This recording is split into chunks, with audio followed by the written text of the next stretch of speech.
Hello viewers, welcome to Car India and to the first episode of a special series called Architectural Gems of India. In this series, we will be visiting some really interesting places with rich history and architecture. For this series, we are tied up with Hyundai Motor India, who work with the Indian government and the Archaeological Survey of India for conservation of heritage monuments in the country. And joining us today will be Singh, Executive Editor of the Ideal Home and Garden magazine. So for the first episode, we are at Ghanerao, which is a quaint little village in the Pali district of Rajasthan. And we decided to visit Ghanerao Royal Castle.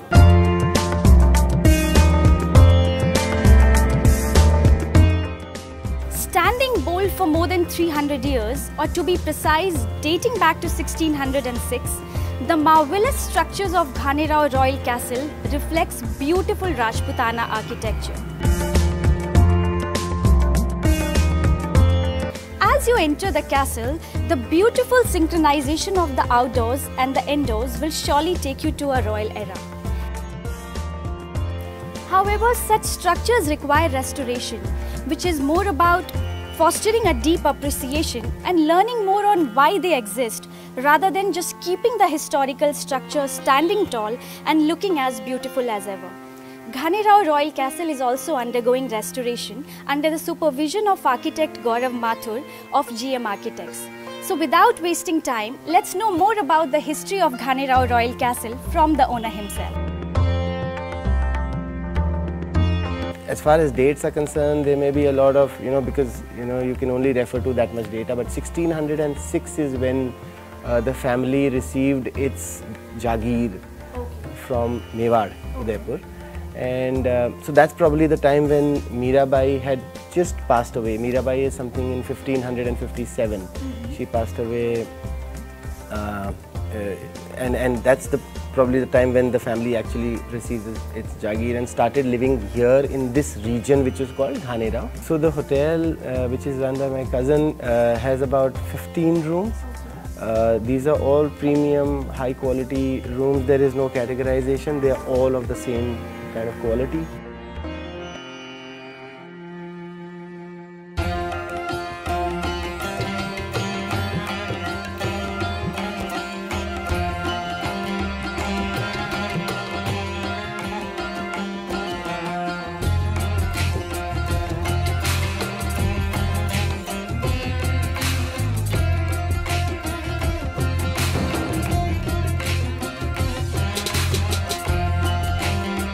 Structures like this have many social, cultural and emotional values.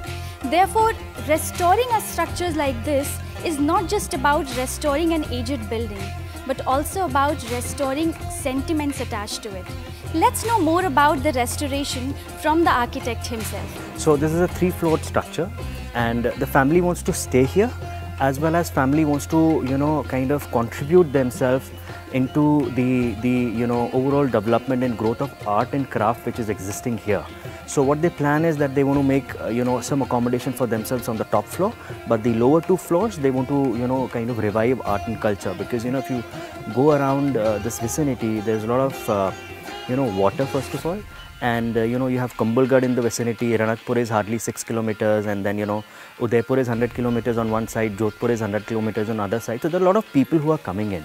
So they really want to revive their own culture, tradition, paintings, art. So it's not that they're looking a lot of revenue generation out of the project, but it's a very, very noble initiative that they've started by thinking of restoring this property.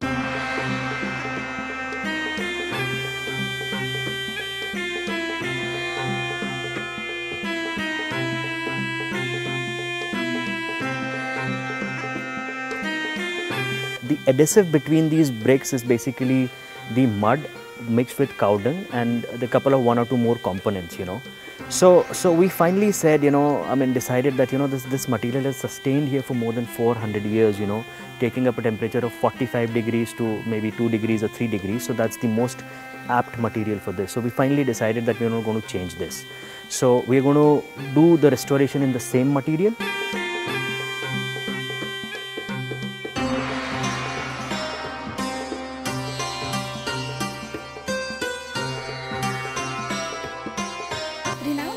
artists like Norman Foster and Zaha Hadid have turned their attention to four-wheeled way of life. Do you ever dream of designing a car? All right, so this question takes me back to my college days, where we used to have elective as something for like I think 2-3 years. Yeah. And I remember picking up this car design as one of my elective for a semester. Wow. So that was a very good experience where we were talking about the basic frame and the design and the joineries and all that stuff. So yeah, that really built in a lot of interest. And at a point of time I really thought that I'll get into some form of peripheral this thing of designing for the cars and all. But then finally I took up architecture eventually as my practice. But then I still have friends who are into IDC Bombay and they're really into car designing. So yeah, we keep exchanging our notes and stuff like that. But yeah, I mean, given a chance, yes, why not? I would look forward to it. Amazing. This place is simply amazing. The Ghanerao Royal Castle is, it's really rich in history, culture and heritage. And I was really happy to come to this place in the Hyundai Verna because it's comfortable, it's feature rich, and the engineering behind it is simply amazing. When you travel for that long distance, you really notice, the fine details about the car. I mean, the comfort of this car is simply amazing. Sadly, this is the end of this episode. However, do stay tuned as we will be bringing you a brand new episode where we will explore another heritage monument in some other city of India. Until next time.